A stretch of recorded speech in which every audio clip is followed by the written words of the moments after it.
Hola, buenas tardes. Yo les voy a hablar de la historia de la educación, donde abarcaremos diferentes etapas. La primera de ellas es la prehistoria, el inicio de la humanidad.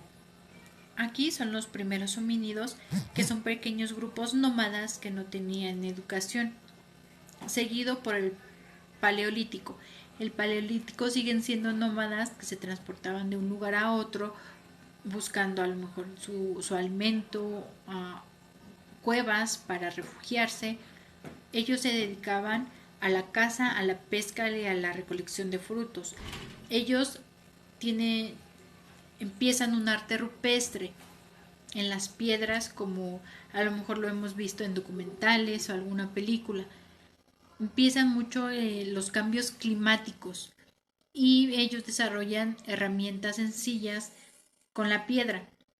Seguido por el neolítico, ellos ya perfeccionan sus herramientas, ya es una piedra tallada, son sedentarios, ya se establecen en un solo lugar, establecen lazos familiares, se descubre la ganadería y la agricultura y empiezan a hacer sus primeras piezas de cerámica, empiezan a domesticar animales y empiezan a hacer el intercambio, a comprar cosas, pero no con moneda ni nada de eso, sin intercambiar cosas. Bueno, yo te doy una vaca, tú me das un costal de maíz. Esto se le llama el trueque.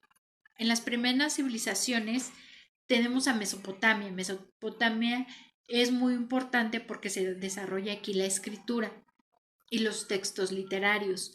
Ellos ya empiezan a medir y a calcular, a medir campos y a calcular sus volúmenes de cosecha. Los primeros habitantes fueron los sumerios y aquí ellos inventan y hacen el calendario lunar. Ellos abarcan desde la aritmética, la música, el culto, la geometría, las artes y la astronomía. Seguido por Egipto, que es un gobierno de carácter hereditario. Es monárquico, absolutista y teocrático. Ellos utilizan las ciencias, el artístico, la música, la escultura y la pintura. Su educación era muy rutinaria y solo asistían los hombres. En China, ellos son muy rígidos, muy estrictos. Se basan en la corrección, en la sabiduría. Uno de los representantes es Confucio y la Tao Te, seguido por Grecia. Aquí Grecia abarca lo más importante. ¿Por qué? Porque ellos empiezan a utilizar la lógica y la razón. Ellos aquí ya, uno de nuestros representantes de Grecia es Platón y él nos menciona que la educación debe ser universal. ¿Qué quiere decir universal?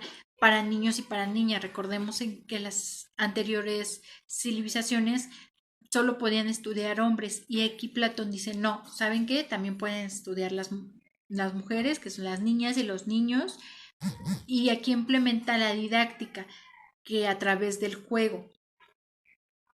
Aquí para ser docente se tenía que tener una buena condición física. El padre de la educación es Homero, seguido por Sócrates y los sofistas.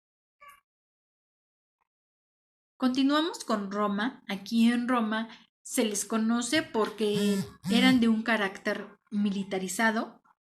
En cuestiones de que si vemos películas, hablamos de documentales, nos van a hablar de que ellos siempre estaban en constantes guerras porque querían ganar territorio.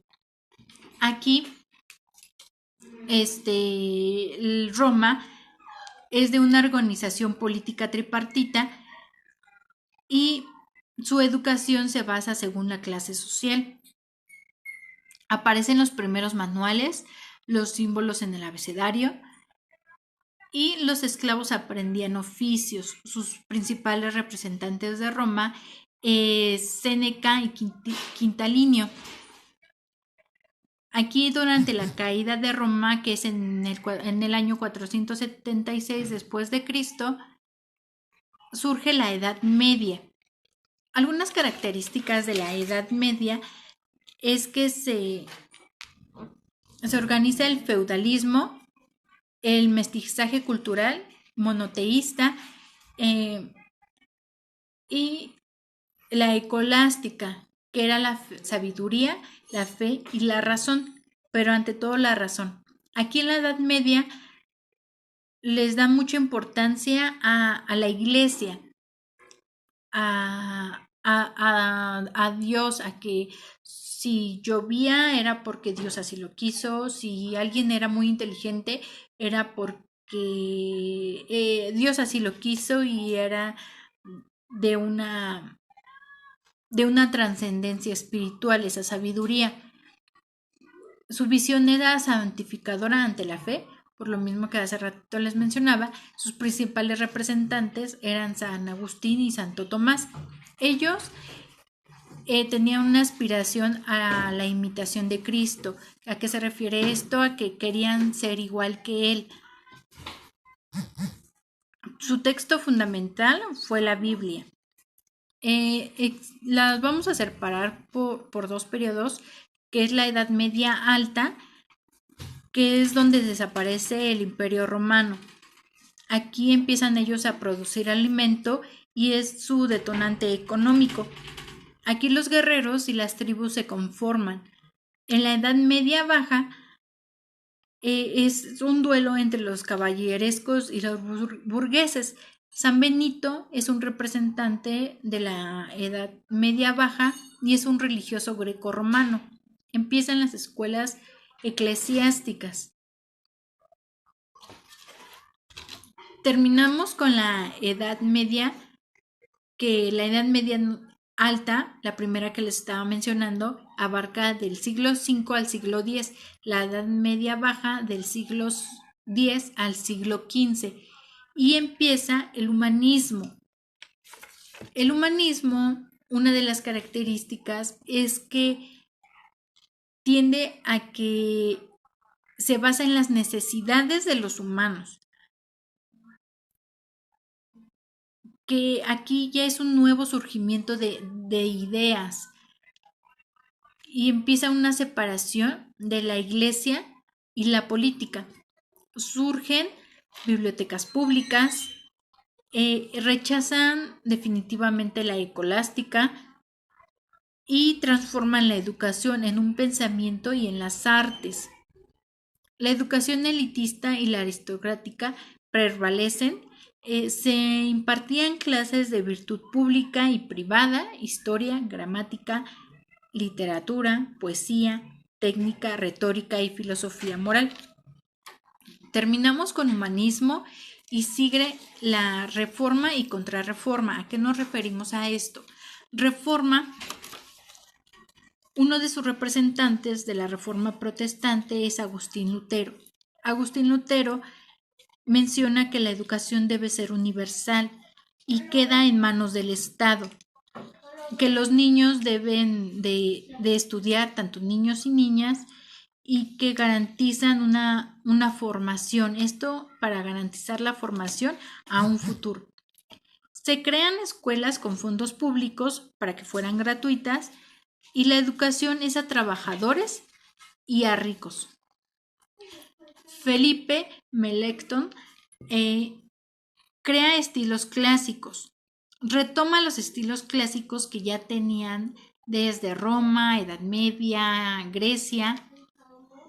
No quiere que solamente sea lo recto o así, quiere que también no se pierda algunas formas de educación de antes. Crea un primer plan de enseñanza como ahora lo conocemos en las escuelas y se enfocan en la expresión oral, en el conocimiento y lo real de las cosas. La contrarreforma se basa con Ignacio López de Loyola. Él llega y dice, no, ¿saben qué? Aquí la iglesia también cuenta y sigue contando y la iglesia va a retomar la educación. Ellos se preocupan por la niñez y la juventud y para y el bien del hombre para la eternidad.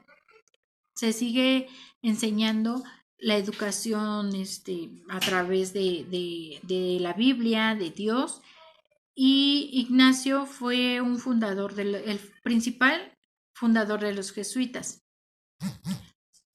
Él quería que los hombres tuvieran buenos hábitos y que la formación fuera autodidacta, que el conocimiento fuera experimental, libre, cambiante y perfectible.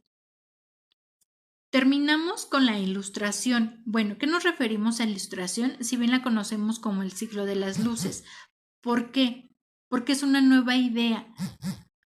Surgió en Francia e Inglaterra y Alemania a mediados del siglo XVII.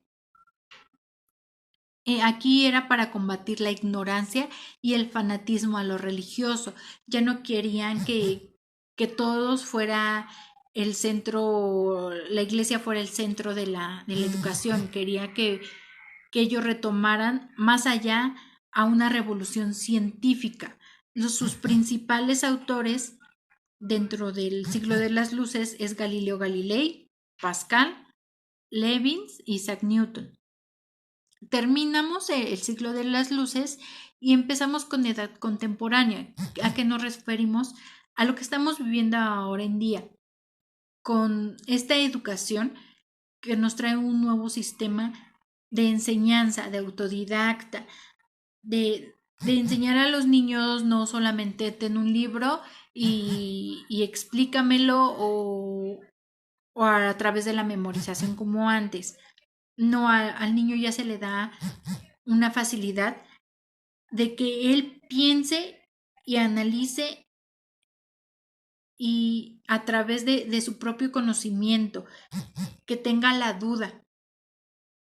Implementamos material didáctico, implementamos proyectos que puedan seguir a su avance de conocimientos. Bueno, eso sería todo. Les agradezco y espero este video les pueda servir para alguna tarea, algún proyecto. Muchas gracias.